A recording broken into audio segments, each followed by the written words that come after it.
आशीष जी, देखिए जैसे कि देखा जा रहा है कि मध्य प्रदेश, राजस्थान और छत्तीसगढ़ में बीजेपी की सरकार आ चुकी है और जैसी उम्मीद थी लगभग वैसे ही कुछ हुआ है। और एग्जिट पोल जो जितने भी चैनलों के द्वारा, न्यूज़पेपर के द्वारा जो किए गए थे, उसमें से आधे से ज़्यादा तो फेल हो गए हैं। और लगभग ऐसा लग रहा है कि एक बहुत बड़ा जादू हो गया है। हालांकि राजस्थान में जो होता है वो वहाँ पर परंपरा है कि वो हर 5 साल में सरकार को बदल देते हैं और इसी प्रकार का ट्रेंड आजकल छत्तीसगढ़ में भी चल पड़ा है कि वो भी सरकारों को बदल रहे हैं। लेकिन मध्य प्रदेश में हालात कुछ अलग प्रकार के हैं, क्योंकि यहाँ से लगभग 18 सालों से मुख्यमंत्री शिवराज सिंह चौहान के नेतृत्व वाली सरकार है और लगातार वो शासन कर रहे हैं। और ऐसा लग रहा था कि इस बार कांग्रेस आ जाएगी मध्य प्रदेश में, और बहुत सारे प्रकार के एग्जिट पोल भी आए थे कि भाई मध्य प्रदेश में कांग्रेस की सरकार बनने जा रही है। और यहाँ तक कि ये पूर्व मुख्यमंत्री कमलनाथ जी हैं, उन्होंने कह दिया था कि भाई कांग्रेस के मेरे साथियों चिंता ना करें। उन्होंने यहाँ के कलेक्टरों को, एसपीओ को और जितने भी ऑफिसर्स हैं उनको डराना भी शुरू कर दिया था। उनको ऐसा लग रहा था, मुझे ऐसा लगता है कि उन्होंने अति आत्मविश्वास में आ गए, वो ओवर कॉन्फिडेंस जिसे बोलते हैं। और उनके हालात अब आप देख सकते हैं पूरे मध्य प्रदेश में। अभी भारतीय जनता पार्टी की 140 सीटें कंफर्म हो चुकी हैं और वो 162 सीटों पर बढ़त बनाए हुए हैं। और कुछ ज़िले तो ऐसे हैं यहाँ पर अभी भी काउंटिंग जारी है और पता नहीं क्या होगा।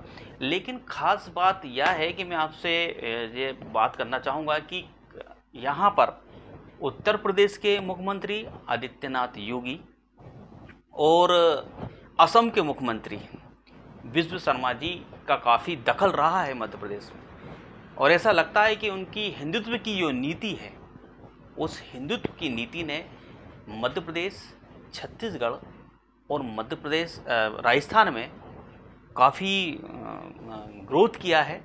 इसी वजह से उनकी हिंदुत्व की जो नीति थी वही यहाँ पर फ़ायदेमंद साबित हुई है और उसी का लाभ भारतीय जनता पार्टी को मिला है।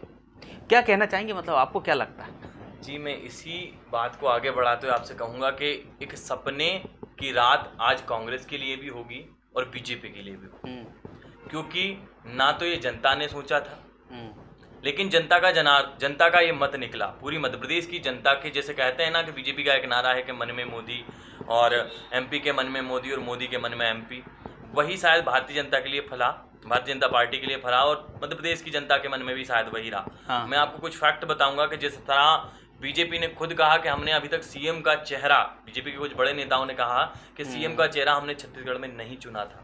बिल्कुल बिल्कुल। वहीं बात करूं मैं मध्य प्रदेश की, तो मध्य प्रदेश में खुद सीएम ने यह कहा था कि हम जीत तो रहे, लेकिन सीएम की खुद सीएम बनना है या नहीं बनना है ये तय ही नहीं था। बिल्कुल, यहाँ पे भी कोई भी मुख्यमंत्री का कोई चेहरा नहीं था, बीजेपी ने नहीं रखा।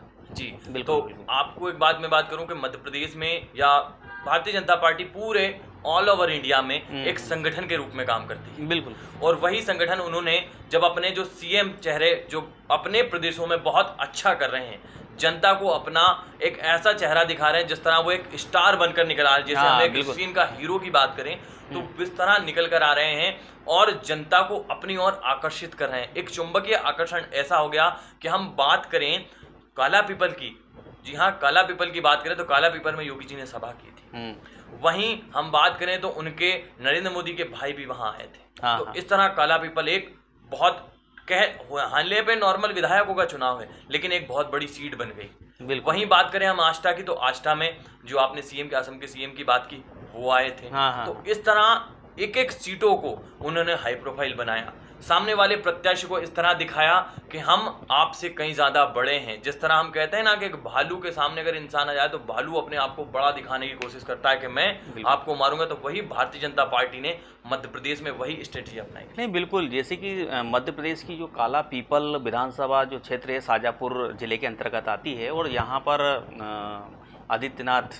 योगी आदित्यनाथ मुख्यमंत्री आए थे और उनका काफ़ी इफेक्ट देखा गया है। उनका काफ़ी, जब वो आए थे और सभा में उन्होंने ऐसी ऐसी बातें कही थी, हिंदुत्व की बातें कही थी, शराब कारोबारी की बातें कही थी जो वहाँ पे जो कांग्रेस प्रत्याशी उनको लेकर, और उन्होंने सीधी सीधी बात कही थी कि कांग्रेस जो है मुसलमानों की पार्टी है, सीधी सीधी बात है। तो इसका लाभ मुझे ऐसा लगता है कि जो वहाँ के जो बीजेपी प्रत्याशी थे हैं घनश्याम चंद्रवंशी जी, उनको लाभ मिला है। और आप बिल्कुल सही कह रहे हैं कि खास बात यह है कि प्रधानमंत्री नरेंद्र मोदी जी को जो बड़े भाई हैं घनश्याम दास जी मोदी, उन्हीं के माध्यम से उनको पूरा सपोर्ट मिला था और वो चुनाव जीत भी गए हैं, काफ़ी अच्छे मतों से जीते हैं।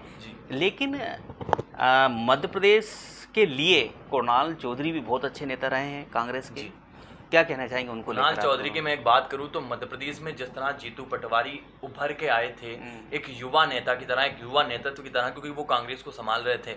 वही मालवा क्षेत्र की अगर मैं बात करूं तो मालवा क्षेत्र में जीतू पटवारी जी कांग्रेस को संभाल रहे थे। एक पूरा जो यहाँ क्षेत्र मालवा का लगता है उसको जीतू पटवारी जी संभाल रहे थे, क्योंकि जब भारत जोड़ो यात्रा हुई थी तो उस यात्रा में जीतू पटवारी के साथ वो सीहोर में भी आए। हाँ बिल्कुल। तो एक ऐसे विधायक को तो कोई लाता नहीं है, अगर उनका बड़ा नेता होगा तो ही तो वो लाएंगे ना। तो उनको एक बड़े चेहरे के रूप में वो निखार रहे थे। लेकिन सीएम की सभा, वहाँ उत्तर प्रदेश के सीएम की सभा ने, या फिर मैं बात करूं लाडली बहना योजना ने, या फिर मैं बात करूं एमपी के मन में मोदी के प्रभाव ने कहीं ना कहीं इस एक ऐसे स्टार को दूर धूमिल कर दिया या छुपा दिया, किस बादल के पीछे छुपाया कि वो ऐसे पीछे हो गए कि कहीं नजर ही नहीं आए। नहीं, आप बिल्कुल सही कह रहे हैं। और इस प्रकार के इफेक्ट वहाँ पर जरूर पड़े हैं जिससे कि भारतीय जनता पार्टी को लाभ मिला है। लेकिन खास बात यही है कि वहाँ पर बाबा आए थे, यानी कि बुलडोजर बाबा आए थे भाई, और वो सीधा सीधा उनका एक ही गणित होता है, वो होता है भगवा जी। भगवा चोले के साथ आते हैं और अपनी हिंदुत्व की बातें करते हैं और वो जनता को प्रलोभित करते हैं, भारतीय जनता पार्टी की ओर आकर्षित करते हैं। और यही कारण है कि इस बार, क्योंकि वो कहा जाता है कि वो सीट जो है लगभग कांग्रेस की हो चुकी थी और कांग्रेस, कुणाल जी पहले 2018 में वो जीते थे और अच्छे मतों से जीते थे, और उनका वहाँ पर जो किसान हैं उनके लिए अच्छा भाव है, अपन देख सकते हैं। लेकिन इस बार मुझे ऐसा लगता है कि कांग्रेस के जो बड़े नेता हैं और उनके जो बोल वचन हैं जो कि सनातन पर हमला करते हैं, हिंदुओं पर हमला करते हैं, उनके बोल इतने कड़वे होते हैं जिससे कि पूरा हिंदू समाज, सनातन धर्म के लोग उनसे नाराज थे और उसकी सजा उन्होंने कुणाल चौधरी को दी है। क्या कहना चाहेंगे? आपको इस बात में एक चीज और कहना चाहूंगा कि बीजेपी हिंदुत्व की बात नहीं करती है, लेकिन बीजेपी हिंदुत्व के बात के साथ साथ सारे धर्मों को जोड़ना जानती है, क्योंकि वो बात हिंदुत्व की तो करती है लेकिन उसके साथ विकास को भी जोड़ देती है। तो वो कहीं ऐसा नहीं लगता कि हिंदुत्व के चोले में बीजेपी सिर्फ हिंदुत्व की बात कर रही है।